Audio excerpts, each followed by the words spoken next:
that's why my money green. They say I can't win a Grammy, I'ma do it for the team. It's okay to color green, cause that's all. Epic Mealtime was so legendary, bro. I really just came back to the channel just to see what popped, but I see you still running it. The reason why I was even jogged my memory was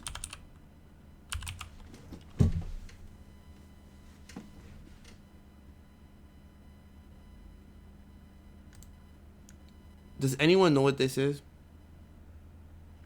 This is the best show on YouTube.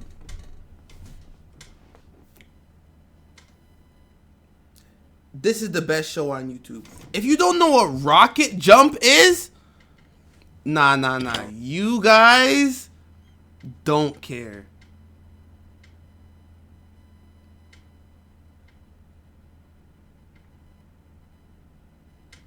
Oh, they're returning. Wait. This is a 2-hour movie? Chat, I'm gonna have to tap in that off stream. Let me just hear a little bit of what he's saying on his return video. Just a little bit. We don't have to listen to the full thing, but just a little bit on the return video. Hold on. I think I got lucky because in high school, I figured out the one thing I wanted to do for the rest of my life, and that was making movies. That strapping young lad over there is me, diving across the floor with 2 guns. And even in a gunfight, I make sure to take off my shoes indoors. These are clips from a feature-length film a friend and I made in high school back in 2002, and man, everybody in this movie is wearing sunglasses, huh?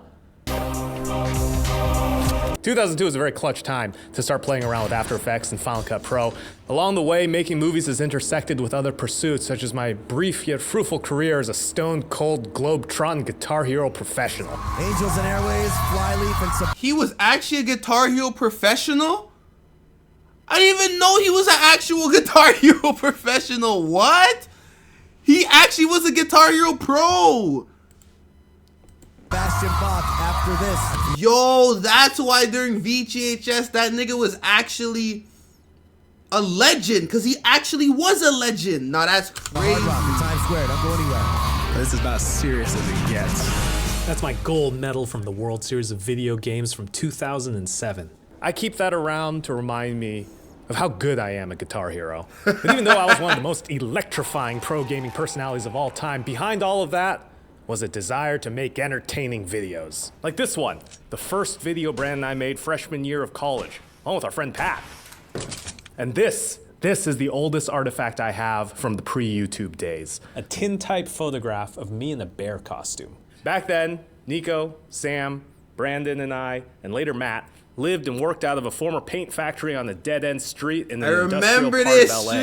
There was a guy in our building who did tintype photographs. And one day, he saw me on the street messing around in this bear costume from the direct-to-DVD horror movie I produced called Bear, and he was like, "Hey, you want a picture of that?" And I said, "Yeah."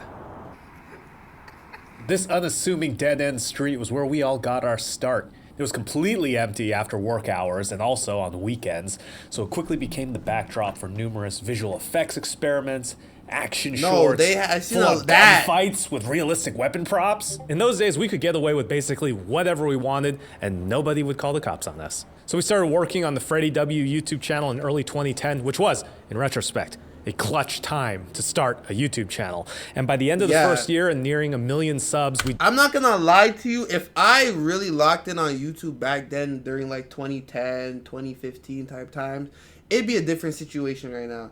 Because back then, it was way easier to be a content creator, way easier to be a YouTuber. I was already doing it, but I wasn't locked. If I stayed locked, chat, we'd be in a different situation right now. I would have been done streaming already like I had, but like, it's okay, because we grow, we grind, we stay motion, we stay positive, we good. Did something called the Freddie W YouTube Road Trip 2010. The plan was to solicit cool locations from our then burgeoning 97% male, 3% female fan base, and then get in an RV and drive around the country and meet up with those fans to make cool YouTube videos. We were pioneers in this sense because we weren't just meeting up with fans, we were using them for content. We met people who recognized us from our videos for the first time. Damn. This is our first ever fan meetup in an In-N-Out outside of Sacramento. We made a video with Ian and Anthony from Smosh. We got our first community guideline strike for this video. we had to explain to YouTube, we were just a visual effects channel. I'm not stupid enough to stand in front of a guy shooting a rifle at me. That is a real explosive charge, though, inside the watermelon. It's not like we didn't test it first. 3, 2, 1. See, the other watermelon is fine.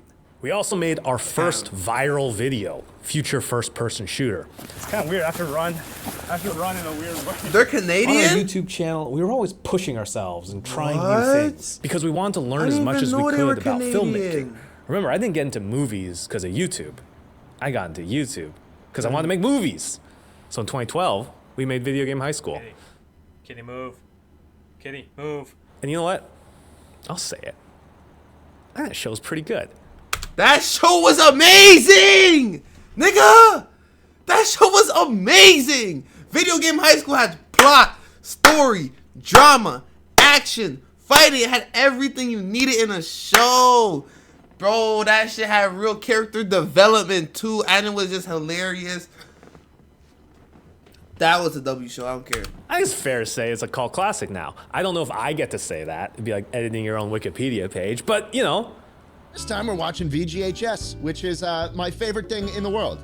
It's my favorite thing in the world. Brian D happened to beat him on national television. It is the epitome of what can be done with an independent internet series made by a group of people who epitomize independent internet success. The years have been VGHS kind High to our School. show, Oh, but few. Jacob, you seen VGHS too? Yo, I'm gonna have to do a VGHS rewatch because I'm not even gonna lie to you, bro. VGHS is too elite. It's too elite. seem to remember that when VGHS first came out, about half of the Freddie W audience thought it was the shittiest, cringiest thing they had ever seen. None of the cool gaming blogs we were reading would write about it. Kotaku, don't even get me started on Kotaku. They hated us there because nobody wanted to talk about Video Game High School. And we're like, this is a YouTube show about video games. What else do you want, Kotaku? A lot of those YouTube subscribers smashed that unsubscribe button and never came back. Most went into the loving arms of Machinima, which later got sold for $100 million and these days looks like they sell pickleball equipment. Additionally, all of the cool Hollywood professionals we talk were that working shit. with thought the show sucked. They were like, can we please change the name? High School? Like, we can't sell high school. Brands would tell us, we can't sell high school. Can you change it to something cool, like Video Game Academy? And we're like, no. Now, I'm not gonna act like we didn't take any brand money we could get wherever we could get it to get that show made. There is egregious product placement in Video Game High School. But even we, upstart internet losers, had our limits. So when AT&T asked us to change the name of the internet on the show to the AT&T Uverse, we politely declined. AT&T Uverse? What do you mean?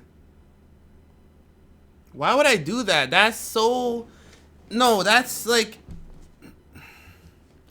No. This ended up being a major tactical blunder. Years later, we're shopping around the animated spin-off with our partners at Titmouse, and we have been pitching this thing for years at this point. We've gone back to places, and there's just like new leadership there, so like, let's pitch it again. We finally get a bite at Cartoon Network. And we're like, we have executives who believe in the show. It feels like it's finally gonna get made. Our lawyers are about to get talking to each other. A deal's about to be struck. But then Cartoon Network Studios gets folded into Warner Brothers Animation, which is itself a subsidiary of Warner Brothers Discovery. Warner Brothers Discovery got formed when Discovery merged with Warner Media. Warner Media was spun off by their parent company, you guessed it, AT&T. Oh! New management needs cleaning house. Oh my gosh.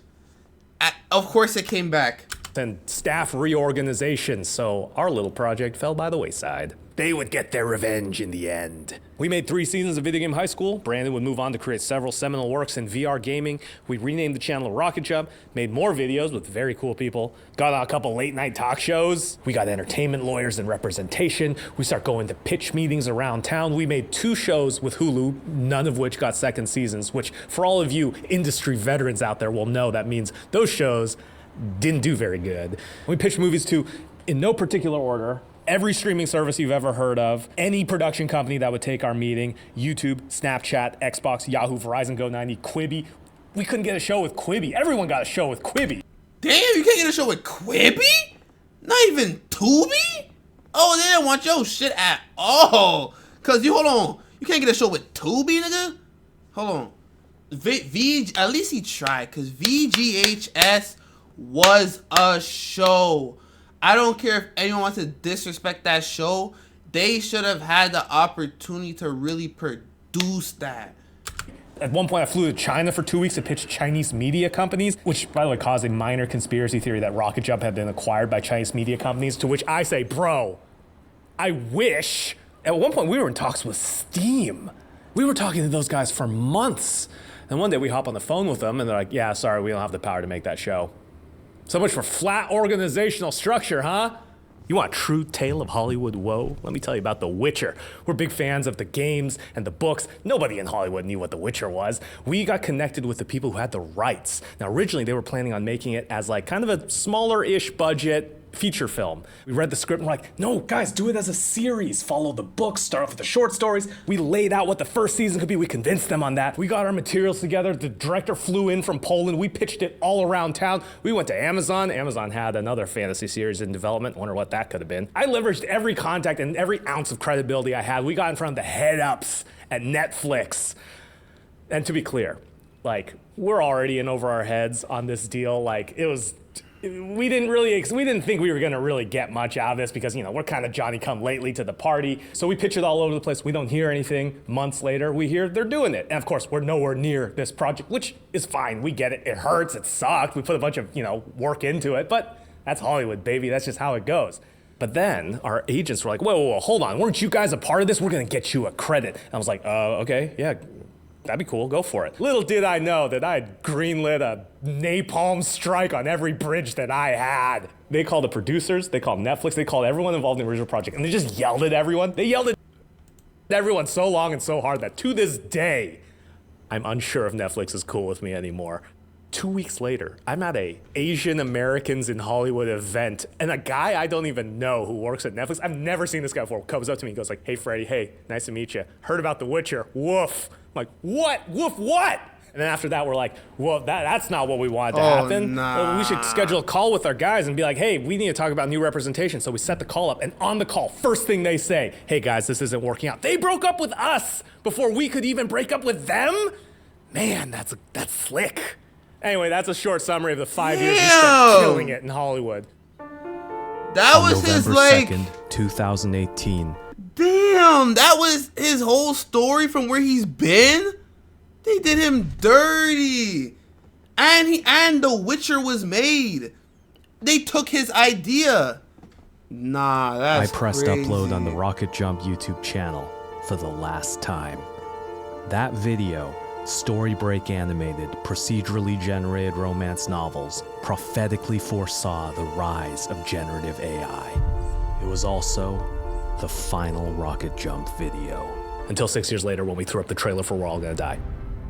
As each year passed, Matt and I grew more and more frustrated at our inability to get literally anything off the ground. But that shouldn't be surprising. Anybody who knows Hollywood knows that this is a town rife with stories of close calls, near misses, and a lot of failed pitches.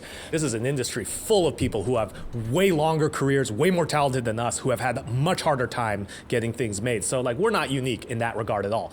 But at one point, I saw a pitch deck for someone else's project that had shots from our videos on it. They were using us as reference imagery. I saw that, and I felt ashamed. So finally, we decided to go back to the way we've always done things, by ourselves on our own. We need to make a feature film entirely within our own means. Thankfully, a decade of experience and a wealth of accolades as an early online internet influencer pioneer at the forefront of online digital media entertainment afforded me incredible insight into how to get a feature film production off the ground. Insight which I share with you now. Making a movie the Freddie Wong way. Step 1, gather talented friends. Step 2, create an improvised Dungeons & Dragons comedy podcast with those friends and become one of the top subscribed podcasts on Patreon in the world. Dungeons & Daddies is probably the funniest thing we've ever done. Second only, of course, the Anime Crimes Division, which, by the way, I was playing Death Stranding 2. Riley is in Death Stranding 2. So is Sungwon. What a treat. His voice, not his likeness. I wonder if Kojima knows that he's got the 2 leads of hit web series Anime Crimes Division and Death Stranding 2. He's a huge nerd. He might. But I just saw his Japanese cinema, so podcast money to blow it all in one place.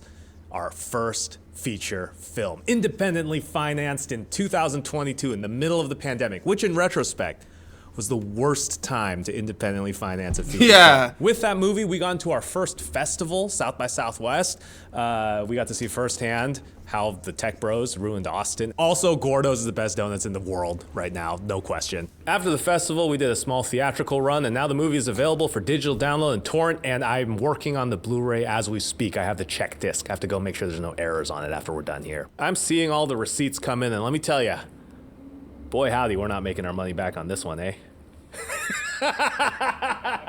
But that's fine, because we made a movie we're proud of, and we learned a lot throughout the process. And that basically catches you up to where we are today. Matt and I are gearing up to make another movie, and this time, it's not an introspective sci-fi road trip comedy featuring stunning performances by Ashley Birch and Jordan Rodriguez. No! This one's gonna be a punchy martial arts action comedy starring me, the greatest Guitar Hero player who's ever lived. Is this the most bald-faced self-insert vanity project ever made? You be the judge. The movie is called Nail House. It's about two brothers defending their family dumpling shop, this restaurant that you see before you, from an evil tech giant who wants their land for a corporate campus. Think Stephen Chow, Jackie Chan, with a whole lot of heart. The older brother, played by me. The younger brother, someone you may recognize, Brandon H. Lee. You might know him from Damn! From Cobra Kai? Cobra Kai. I know him as a 5th degree black belt who's medaled extensively in national and international competition. Impressive, right? But I can do that. Piece of cake. By the way, you might have noticed, this isn't a real Chinese restaurant I'm standing in. This is a set that we've built inspired by the numerous Chinese American restaurants that I remember growing up and having family dinners in. Now you might be asking yourself, seems like a lot of work, why build a whole Chinese restaurant set? It's because that we found that over the years, you get the best action by planning it out inside the spaces that you're going to be shooting in. It allows you to experiment with ideas, try things out, fling your body around, and most importantly, play around. Last year, we tested the idea of building out our spaces early by building a train car and shooting the first action sequence of the movie. It was a way to test our action design workflow, and it was also a way to get a little bit of the movie done. And yes, doing it this way is slower, it's more expensive, it's not the quote-unquote right way of doing things. But there is no right way of doing things. It took us 15 years to figure that out. Don't you get it? Can't you see what's happened to creativity?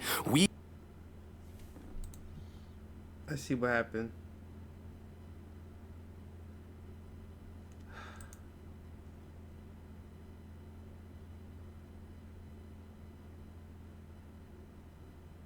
These boys really, like, after 15 years.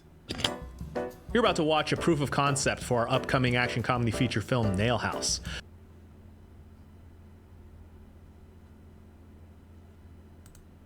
I have to say about hackers and online early by building a train living thing. Can't you see what's happened to creativity? We marched willingly into the open arms of capital to be rewarded with a curse. The curse is that now we all have to fight for people's attention, busking on a global stage and hawking our wares to a society decadent in distraction and frivolity. I said yes to Creator Clash 3 because I wanted to use that boxing training so I could change the way I moved, so I would be ready for the fights in this movie. I was willing to get in front of a stage of thousands, mostly Sapnap and Tubbo fans, but thousands of people get punched in the head. And what I would do is on the way out, I would wear a robe, and on the back of the robe it would say Mama Wong's Dumpling House, and that was how we were gonna start promoting this movie.